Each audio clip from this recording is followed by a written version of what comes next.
दोस्तों welcome to Junaid narration.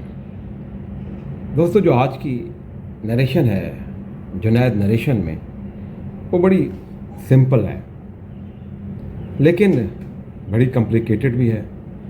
Complicated इस तरह कि अगर आप अपनी ईगो को बीच में ना लाएं, यानी अपनी अना को बीच में ना लाएं, तो ये नरेशन बड़ी सिंपल है।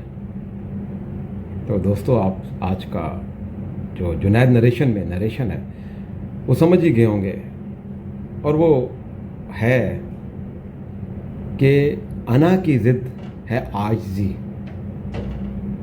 The opposite of ego is humility.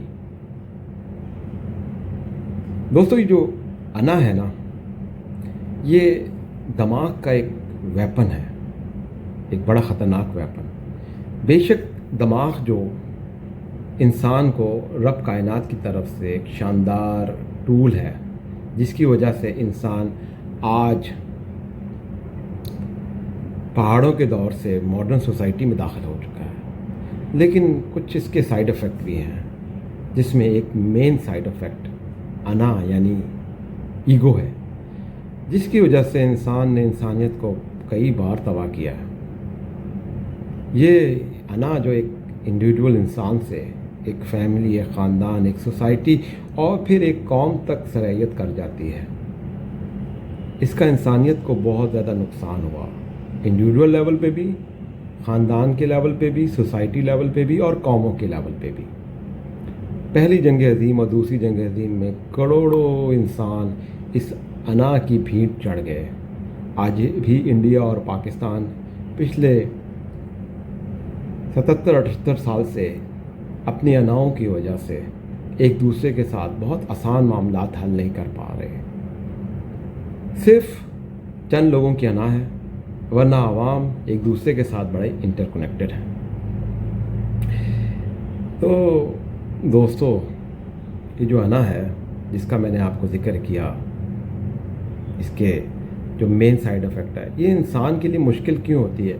क्योंकि इंसान को ये लगता है कि उसकी शख्सियत को किरची किरची कर देगी अगर उसने अना को छोड़ी, यानी उसकी शख्सियत बिखर जाएगी और फिर ये इंसान जो है वो अपनी अनाई दुनिया में चला जाता है और फिर ना जाने वो अपने आप को और इंसानियत को कितना नुकसान पहुंचाता है।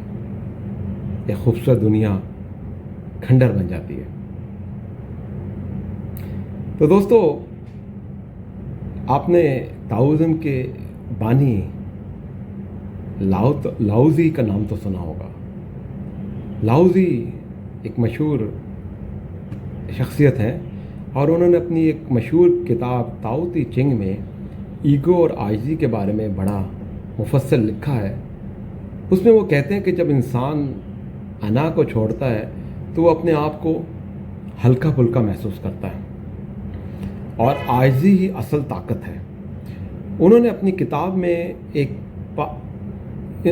पानी से तजदीकी से मिलाया है आजिज़ी को और उसकी ताकत को उस पानी के बहाव के साथ बताया है कि जो ऊपर से चलता है और नीचे की तरफ बहता है, और साथ ही जितने जो मेन धारा होता है पानी का, उसके साथ ही छोटे छोटे जितने नदी नाले होते हैं, छोटे छोटे चीज़ें होती हैं, वो सब उसके साथ मिलकर एक बड़ा पंच ऑफ वाटर बन जाता है, जो कि फिर सब चीज़ों को बहा के ले जाता है। तो आजिज़ी इसी चीज़ का नाम है। दोस्तों उन्होंने ये भी बताया कि जो लीडरशिप क्वालिटीज़ होती हैं, लीडर वो नहीं होता जिसमें अना होती है, लीडर वो होता है जो आजिज़ होता है, जो कि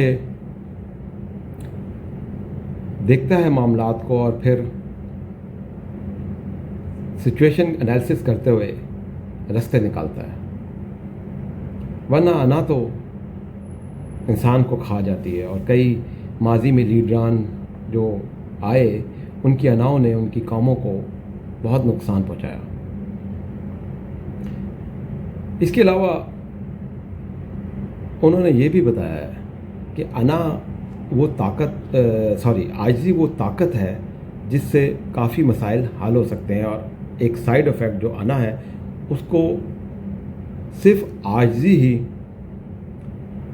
काबू कर सकते हैं, यानी सिर्फ हम आजिज़ बनकर सरेंडर कर कर ही अपने आप को ईगो जैसे साइड इफ़ेक्ट से बचा सकते हैं। तो ये बड़ी मज़ेदार किताब है, आप ज़रूर कीजिएगा स्टडी।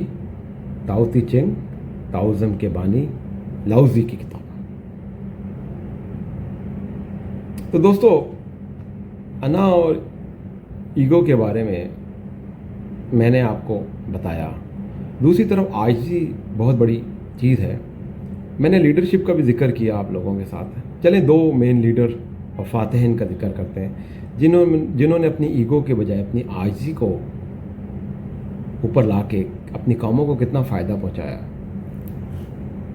सिकंदर आज़म का नाम तो आपने सुना होगा। सिकंदर आज़म जब यानी यूनान का बादशाह बना तो दुनिया की एक पावरफुल सल्तनत का वो बादशाह था। तो वो अपने इस जोबन में था कि मैं एक बादशाह हूँ, और लेकिन उस वक्त यूनान में, शायद मैं अगर नाम सही ले रहा हूँ, एक दरवेश इंसान होता था जिसका नाम था दियोजानस आई थिंक सो। हाँ, तो वो एक दरवेश इंसान था। तो उसको पता चला कि वो किसी को मतलब बहुत दरवेशी में रहता है और उस पर किसी भी चीज़ का असर नहीं होता, चाहे कोई बादशाह हो चाहे कोई भी हो। तो जाहिर बात है सिकंदर आज़म को अपना एक जोबन था। उसने सोचा कि ये ऐसा कौन शख्स है जो मतलब मेरे सामने भी मतलब ऐसा करेगा। वो उसकी कुटिया में चला गया, दियोजानस लेटा हुआ था अपनी कुटिया में। तो सिकंदर आज़म उसके सामने आकर खड़ा हो गया। तो दियोजानस ने उसको कहा,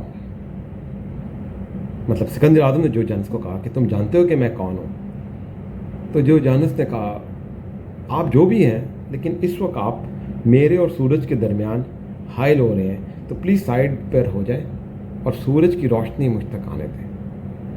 सिकंदर आज़म हैरान हो गया और फ़ौरन साइड पे हो गया, और उसको अपनी अना बिल्कुल ख़त्म होती महसूस हुई कि देखो, मैं एक बादशाह हूँ, एक बहुत ज़्यादा ताकतवर इंसान हूँ, लेकिन देखो ये एक छोटी सी कुटिया में एक दरवेश इंसान मुझे इस तरह कह गया। वहाँ पे उसने अपनी ईगो पे कंट्रोल किया, और फिर सिकंदर आज़म के जो कारनामे हैं वो दुनिया देख चुकी है। इसी तरह हमारी इस्लामी सल्तनत के एक शाहकार, एक शानदार शख्सियत हज़रत उमर फ़ारूक का मुझे वो वाक़या याद आ रहा है कि जब माल गनीमत में से सब लोगों को कपड़े का एक एक टुकड़ा दिया गया, तो जब सब लोग, हज़रत उमर फ़ारूक वहाँ सब लोगों के दरमियान खड़े थे, तो लोगों को ऐसा लगा कि इनको एक टुकड़ा नहीं मिला, इनको दो टुकड़े मिले। तो लोग आपस में चहमगोइयाँ, आपस में बातें करने लगे। तो थोड़ी देर बाद, उस वक्त ज़माने में काफ़ी ज़्यादा डेमोक्रेसी भी थी, आजकल की तरह नहीं, खुलफा का दौर था। तो लोगों ने डायरेक्ट खलीफा से पूछ लिया कि हमें ऐसा लगता है कि हमें माल गनीमत में से एक और आपको दो कपड़ों के टुकड़े मिले हैं, यानी डायरेक्ट क्वेश्चन कर लिया। तो हज़रत उमर फ़ारूक ने फिर लोगों को मुखातिब करके कहा, बेशक मैंने दो टुकड़े कपड़ों के टुकड़े लिए, लेकिन बाखुदा दूसरा जो टुकड़ा है वो मेरे बेटे उमर बिन अब्दुल्ला बिन उमर से मैंने लिया है, क्योंकि मैं एक लंबे कद का इंसान हूँ और एक टुकड़े में मेरी कमीज़ पूरी नहीं हो रही थी, तो मेरे बेटे ने मुझे अपना एक कपड़े का टुकड़ा दे दिया। सब लोगों को ये सुनकर उनकी आंखों में आंसू आ गए, और उन्होंने इस जवाब से जो खुलफा अपने अवाम को दिया करते थे उससे मुतमईन हो गए। ये थे इस्लाम के खुलफा। और आज इस्लाम के जो हुक्मरान हैं उनसे क्या आप कुछ पूछ सकते हैं? उनकी अयाशियाँ, इवन आप पाकिस्तान में देख लें, अशराफिया और गरीब के दरमियान कितना बड़ा फ़र्क है, और ये फ़र्क दिन ब दिन बढ़ता चला जा रहा है, क्योंकि अशराफिया उधर से इधर नहीं आ रही और गरीब को दबाए जा रही है, उसका खून चूस रही है। मुझे बड़ा अफसोस होता है ये सब देखकर कि अपनी ईगो के लिए गरीब इंसानों को परेशान और पिस रहे हैं ये लोग, यानी उनको। तो یہ ایگو جو ہے نا، یہ بڑے سائیڈ افیکٹ ہیں اس کے. انسان کو بڑا پتہ بھی نہیں چلتا دماغ کے سویک پن کا، اور وہ اس پہ پھنستا چلا جاتا ہے. لیکن دوسری طرف میں نے عاجزی کی آپ کو 2 زبردست لیڈروں کی مثال دی، اور پھر آپ نے دیکھے کہ ان کے کارنامے. اور ایگو والا جو ہے نا لیڈر، وہ پھر آخر میں اس کی قوم تباہ و برباد ہو جاتی ہے. اور 100 سال پہلے ہم ہٹلر کا انجام اور جرمن قوم کا انجام دیکھ چکے ہیں. تو عاجز انسان نہ صرف طاقتور ہوتا ہے، بلکہ وہ اپنے آپ کو زندگی کے ساتھ منسلک کرتا ہے. اس بہتے ہوئے پانی کی طرح ہے، جیسے لاؤزی نے بتایا تھا اپنی کتاب میں، جس میں سب ملتے چلے جاتے ہیں اور پھر وہ سب کو بہا کے لے جاتے ہیں. تو دوستو، آخر میں آپ لوگوں کا بہت شکریہ، اور اپنی دعاؤں میں یاد رکھیے گا، اور ٹیک کیئر.